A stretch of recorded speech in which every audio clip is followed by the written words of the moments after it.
চোখের নজর সত্য, নবী করিম সাল্লাল্লাহু আলাইহি ওয়াসাল্লাম বলেছেন চোখের বদনজর সত্য। এই যে আমরা বলি ফেসবুকে এত বেশি ছবি দিয়েন না ভাই, ছবি তুলেন না, ছবি তুলেন না, বারবার যে বলি নিষেধ করি, কারণ কি জানেন? একটাই কারণ, বিকজ চোখ লাগাটা সত্য। মানুষের চোখ লাগে, এই কথা শুনলে অনেক মজুমদাররা হাসবে না? কথা বুঝতে পারেন নাই? কিন্তু এটা সত্য, কারণ নবী করিম সাল্লাল্লাহু আলাইহি ওয়াসাল্লাম যা বলেছেন, সাদাকাল্লাহু ওয়া সাদাকা রাসূলুহুল কারীম, নবী যা বলেছেন, আল্লাহ যা বলেছেন চিরায়ত সত্য, এর বাইরে কোনো সত্য আছে? আচ্ছা দেখেন, আমি বললাম যে জাদুবিদ্যা সত্য, এই জাদুবিদ্যার চর্চা মানুষ করে, এখনও করে, এবং এই জাদু দিয়ে মানুষের ক্ষতি করার জন্য জিনের প্রয়োজন হয়, দুষ্ট জিন। এই জিনগুলোকে মানুষ তাবে করে মানুষের ক্ষতি করার চেষ্টা করে। দেখবেন এখন গ্রামে গঞ্জে শহরে সব জায়গায় ছড়িয়ে পড়েছে না? দেখবেন, খুব সতর্ক থাকবেন। আমি পরে সলিউশন বলছি আপনাদেরকে। আরেকটা বলেছি, নবী সাল্লাল্লাহু আলাইহি ওয়াসাল্লাম বলেছেন চোখের বদনজর এমন সত্য যে একটা উটকে এই রান্নার ডেকচির মধ্যে ঢুকাই ফেলতে পারে। একটা উট খুব সুন্দর ভালো, আপনি দেখছেন মাশাআল্লাহ বলেন নাই, নজর লেগেছে, উটটা মারা গেছে দেন, তারপর তাকে জবাই করে খেয়ে ফেলতে হয়েছে। একজন সাহাবী গোসল করছিলেন, গোসল, এটা হাদিসে সহিহ, এই আলেম ওলামা যারা আছেন তারা জানেন যে এই হাদিসে সহিহ।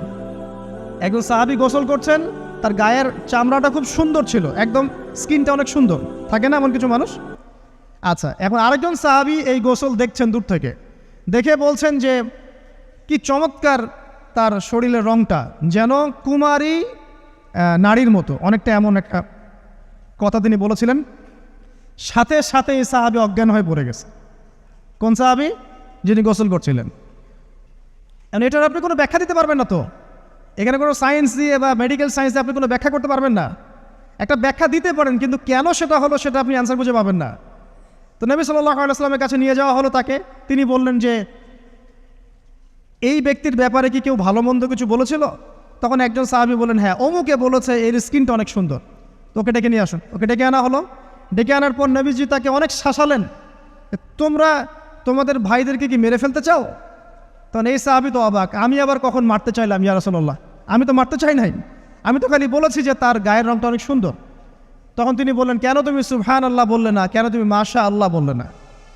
যখন মাশাআল্লাহ বলবেন, সুবহানাল্লাহ বলবেন, নজরটা লাগবে না। আর যখন আপনি মাশাআল্লাহ বলবেন না, সুবহানাল্লাহ বলবেন না, দেখবেন নজর লেগে গেছে। আপনি বিশ্বাস করেন ব্যবসা খুব ভালো চলছে, মানুষ বলল যে বাহ তোর তো ব্যবসা হেভি, লালে লাল শাহজালাল, ঠিক আছে, দেখবেন আপনার কেনা বেচা বন্ধ হয়ে গেছে। এরকম হবে, আমার কথাটা বিশ্বাস করেন। এটা কিন্তু সায়েন্স প্রমাণ করতে পারবেন না, আল্লাহ এবং তার রাসূল বলেছেন, তার উপরে কোনো সত্য নেই। আছে সূরা কাহফ 29 নম্বর আয়াত পড়ে দেখেন, আল্লাহ পাক বলছেন ওয়াকুলিল হাক্কু মির রাব্বিকুম, সত্য সেটাই যা তোমার রবের পক্ষ থেকে আসে। ফামান শাআ ফালইউমিন, যার ইচ্ছা হয় বিশ্বাস করুক, ওয়ামান শাআ ফালইয়াকফুর, যার ইচ্ছা হয় সে অস্বীকার করুক। এই কারণে আমরা বলি ফেসবুকে এত বেশি ছবি দেওয়া, এই আই ওয়াশ করা, এই যে শোডাউন করা, হ্যাঁ ইসলামের কিছু কাজ করলেন একদম মানুষকে না দেখাইতে পারলে ঘুম হচ্ছে না, এগুলো বন্ধ করেন, এগুলো বন্ধ করে দেন আল্লাহর ওয়াস্তে। অফলাইনে কাজ করেন, নিজেকে গোপন করার চেষ্টা করেন। যত বেশি মানুষের কাছে নিজেকে এক্সপোজ করবেন, কাজের বরকত কমে যাবে, কাজের বরকত কমে যাবে, চোখ লাগবে, নজর লাগবে। এবং চোখ লাগা বদ নজরে বহু আলেম আস্তে আস্তে মাঠ থেকে মাইনাস হয়ে গেছে না? যায় নাই? এখন কি আলেমদের সংখ্যা বেশি না কম? যত দিন যাবে আলেমের সংখ্যা আরও কমে যাবে। নবীজি বলেছেন আলেমদের সংখ্যা কমতে থাকবে, মানুষ জাহেলদেরকে আলেম বানিয়ে নেবে। তো প্রিয় ভাইরা, জাদুবিদ্যা সত্য, চোখের বদনজর সত্য, রাতের এই অনিষ্টগুলো সত্য, রাতের বেলা অনেক ক্ষতি আছে। এই জন্য নবীজি বলছেন বাচ্চাদেরকে বাইরে বের করো না, এবং তোমরাও রাত যখন গভীর হবে তখন এদিক ওদিক ঘোরাফেরা করো না। দেখবেন রাত যত গভীর হয় আমাদের শহরগুলো তত জীবিত হয়, তাই না? তাই না? রাত যত গভীর হচ্ছে শহর তত জীবিত হয়। চায়ের দোকানে আড্ডা বেশি, ওই সিনেমা দেখছে, টিভি দেখছে, ক্যারাম খেলছে, লুডো খেলছে, ঘুম নাই। ঘুম কখন?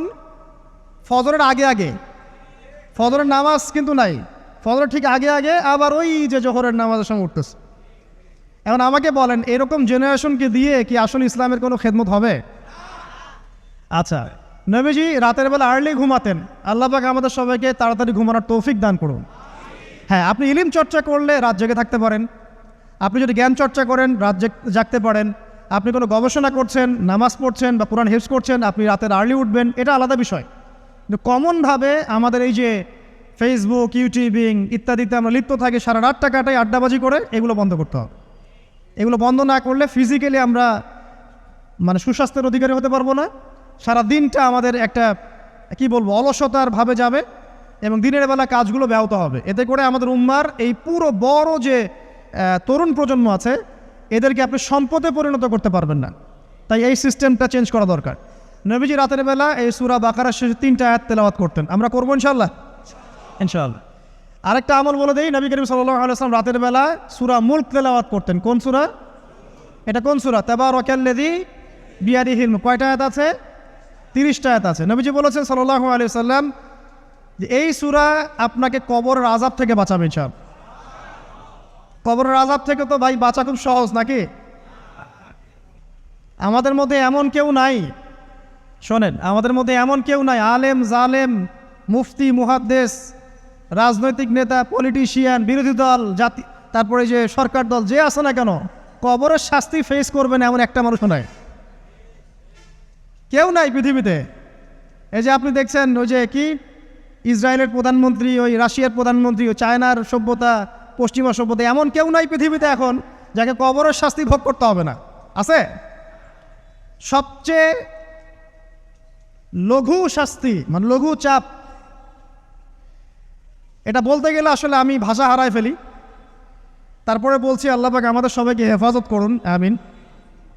একজন সাহাবীর নাম সাদ বিন মুয়াজ। কি নাম? নবী করিম সাল্লাল্লাহু আলাইহি ওয়াসাল্লামের সাথে একদম ডান হাত হয়ে যুদ্ধ করেছেন দীর্ঘদিন।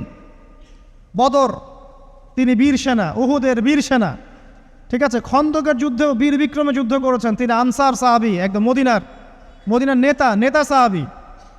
সব সাহাবী কিন্তু একরকম নন, কেউ ছিলেন নেতৃস্থানীয় সাহাবী, তিনি ছিলেন একজন নেতৃস্থানীয় সাহাবী, ঠিক আছে, সাদ বিন মুয়াজ। নবী করিম সাল্লাল্লাহু আলাইহি ওয়াসাল্লাম এত ভালোবাসতেন তাকে, এত ভালোবাসতেন যে তাকে নিজের মনে করতেন যে সাদ বিন মুয়াজ আনসাররা আমার নিজের।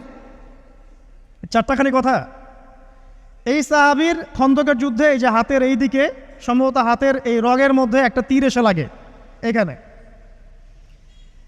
এবং তীরটা তিনি বের করতে গিয়ে রক্তটা ছিঁড়ে যায়। এরপর ফিনকি দিয়ে রক্ত বের হওয়া শুরু হয়। চিকিৎসা করে করে রক্ত বন্ধ করা যায় নাই, এবং এই রক্তের প্রবাহিত রক্তেই আল্লাহর ইচ্ছায় তিনি শাহাদাত বরণ করেন, তিনি ইন্তেকাল করেন। নবী করিম সাল্লাল্লাহু আলাইহি ওয়াসাল্লাম প্রচণ্ড ব্যথিত হন, মানে মনটা তার খুব নরম হয়ে যায় সাদ বিন মুয়াজ রাদিয়াল্লাহু আনহুর জন্য। তো এই সাহাবীর যখন জানাজার নামাজ পড়ানো হচ্ছে, নবীজি বলছেন 70,000 ফেরেশতা তার নামাজে অংশ নিয়েছে। আর এই সাহাবীকে যখন কবরে শোয়ানো হয়েছে, নবী করিম সাল্লাল্লাহু আলাইহি ওয়াসাল্লাম পরে জানিয়েছেন কবরের যে মৃদু চাপ, সাদ বিন মুয়াজ রাদিয়াল্লাহু আনহুর কবরেও সেই মৃদু চাপ দেওয়া হয়েছে।